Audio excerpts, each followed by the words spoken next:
तर मुंबई उपनगरासह कोकणाला सुद्धा पावसानं चांगलंच झोडपून काढलेलं आहे। रात्रीपासून सुरू असलेल्या मुसळधार पावसामुळे कोकणातील नदी आणि नाले ओसंडून वाहू लागलेत। रत्नागिरी आणि सिंधुदुर्गमध्ये पावसानं घातलेल्या थैमानामुळे अर्जुना आणि कोदवली नद्यांना पूर आलाय, तर जगबुडी नदीनं धोक्याची पातळी ओलांडली आहे।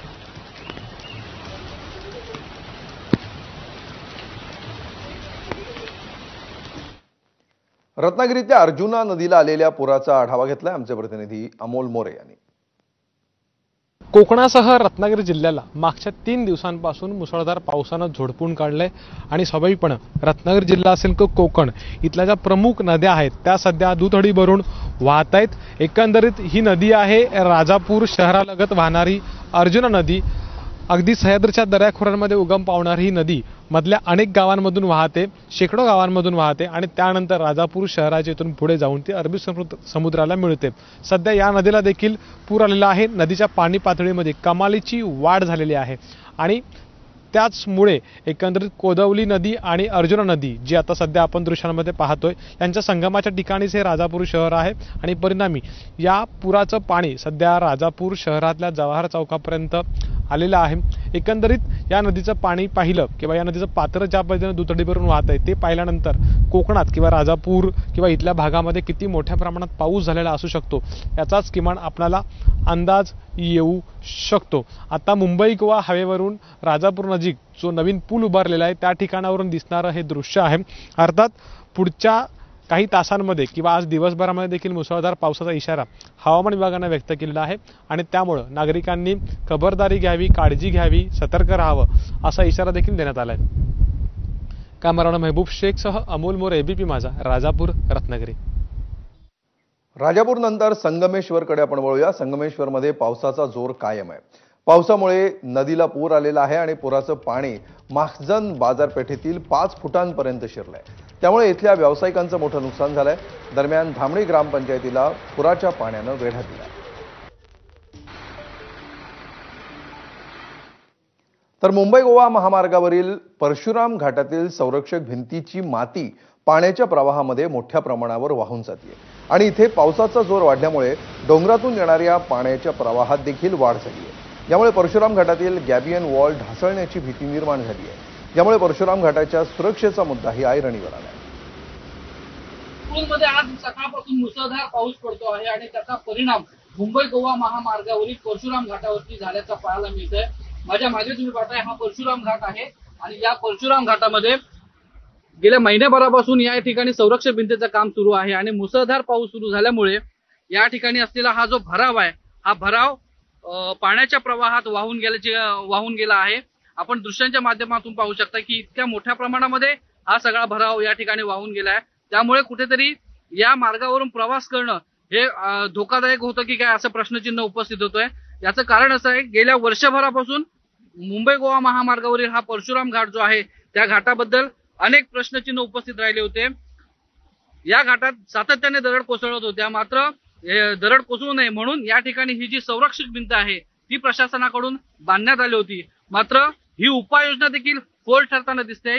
याचं कारण असं आहे, पहिल्याच पावसामध्ये ही संपूर्ण जी भिंत आहे ही खाली कोसळलेली आहे आणि हा जो मार्ग आहे या महामार्गाला धोका निर्माण झालेला आहे, परशुराम घाटाला धोका निर्माण झालेला आहे। दृश्यांच्या माध्यमातून आपण पाहतो ही संपूर्ण जी माती आहे ही खाली पाण्याच्या प्रवाहातून गेली तर या ठिकाणी मोठा धोका निर्माण होऊ शकतो आणि महामार्ग बंदही होऊ शकतो अशी परिस्थिती आहे। त्यामुळे परशुराम घाटावरच्या ज्या उपाययोजना आहेत त्या पूर्णत्वास नेण्यास कुठेतरी प्रशासन कमी पडलं आहे का असा प्रश्नचिन्ह देखील या निमित्ताने निर्माण झालाय। स्वप्नील घाग, एबीपी माझा, चिपळूण, रत्नागिरी। रत्नागिरीनंतर आता रायगडकडे जाऊया। रायगडमध्ये दुपारनंतर पुन्हा एकदा पावसानं हजेरी लावलेली आहे आणि कालपासून झालेल्या पावसाचा फटका आता रोहा तालुक्यातील कुंडलिका नदीला तर नागोठणेमधील अंबा नदीला बसला। आजूबाजूचा धरणाचा परिसर आहे आणि धरणाचं पाणी नागोठणेमधील कालव्यामार्फत सोडलं जात आहे।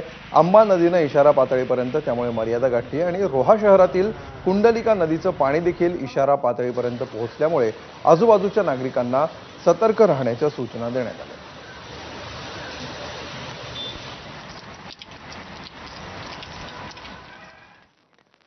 तर संगमेश्वर मधील राजावाडी गावातील सोमेश्वर मंदिराच्या या ठिकाणी पुराचं पाणी शिरलेलं आहे। आज सकाळपासून पावसाचा जोर कायम असल्यामुळे हे चित्र पाहायला मिळतं।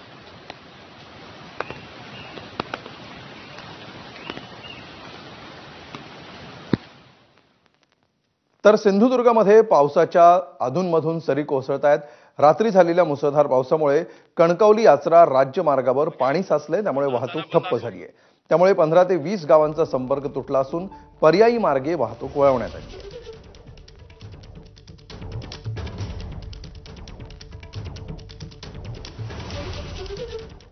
तर रत्नागिरीमध्ये तुफान पाऊस, संगमेश्वर तालुक्यातील धामणे गावामध्ये पूर परिस्थिती आहे। मुंबई गोवा महामार्गावरील श्रद्धा हॉटेलला पाण्यानं वेढा दिलाय। शास्त्री नदी आणि आसावी नदी सध्या पात्राबाहेर पडली आहे।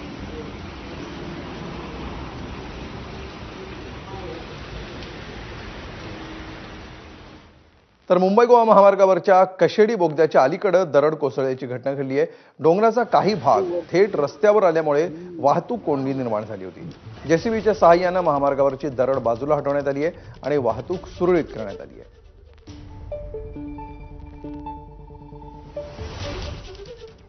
तर संगमेश्वरच्या गोळवलीतील डोंगराचा भाग थेट नदीत कोसळल्याची घटना घडली आहे। सुदैवाने यामध्ये कुठलीही जीवितहानी झालेली नाही, मात्र शेजारी असलेल्या 3 घरांना धोका निर्माण झाला आहे। त्यामुळे ग्रामस्थांमध्ये भीतीचं वातावरण पाहायला मिळत आहे। मुसळधार पावसामुळे उत्तर रत्नागिरीमध्ये भूस्खलनाचं प्रमाण वाढलं आहे।